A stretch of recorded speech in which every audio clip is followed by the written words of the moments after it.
दुनिया में, और उन सम्मेलनों के बीच में दुनिया के सर्वाधिक विकसित देशों का जो संगठन है OECD, organisation for economic cooperation and development, जिसके लिए विश्व के सर्वाधिक जीडीपी वाले पहले 7 थे, अब 15 हो गए, 16 हो गए देशों का वह संगठन था।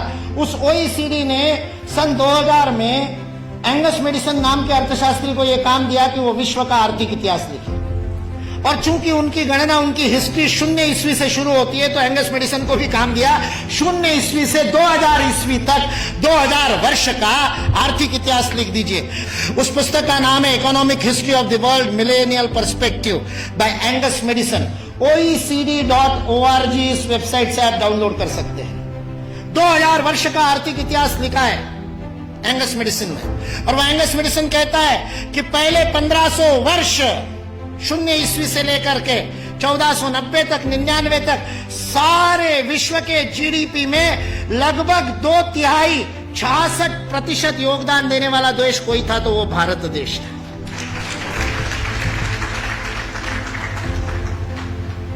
मैं सोच रहा था, इतिहास का मैं विद्यार्थी हूं, आपके जैसा इतना अध्ययन तो नहीं किया, लेकिन मैं सोच रहा था ये 1500 से क्या संबंध है, तो पता चला वास्को दी गामा 1498 में आया था।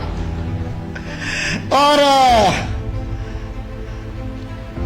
मतलब उसने भारत को खोजा, ऐसा हम लोग भी लिखते हैं, तो उससे पहले कोई गुम हो गया होगा। जो गुम हुआ हुआ भारत था वो विश्व के 2/3 जीडीपी को प्रोड्यूस करने वाला, और केवल प्रोड्यूस करने वाला नहीं, विश्व को समृद्धि का अवदान देने वाला, वितरण करने वाला। विल ड्यूरांड अमेरिकन इतिहासकार है, 11 खंडों में उसने लिखी है हिस्ट्री ऑफ सिविलाइजेशन।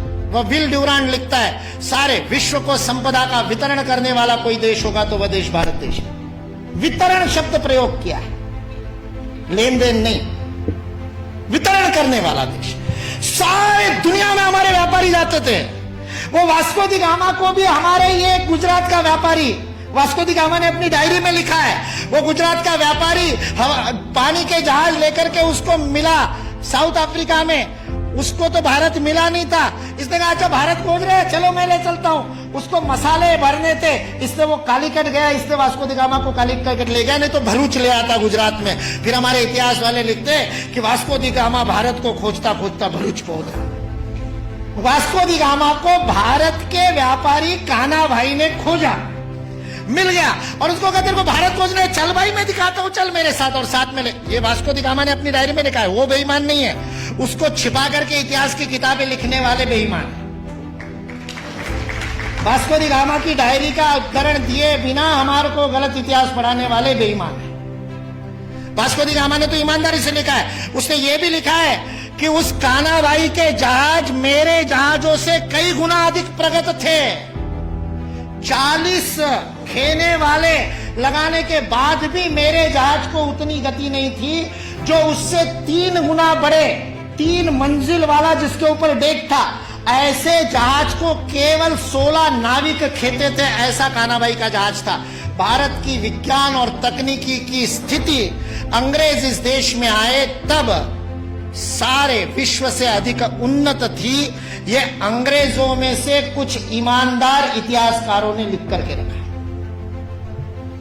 इसलिए जो इस गलत फहमी में है कि अंग्रेज इस देश में नहीं आते तो भारत में तो कोई विज्ञान ही नहीं होता, वो इस बात को समझ ले कि अंग्रेज इस देश में नहीं आते तो केवल भारत का ही नहीं, विश्व का विज्ञान आज है उससे अधिक प्रगत होता।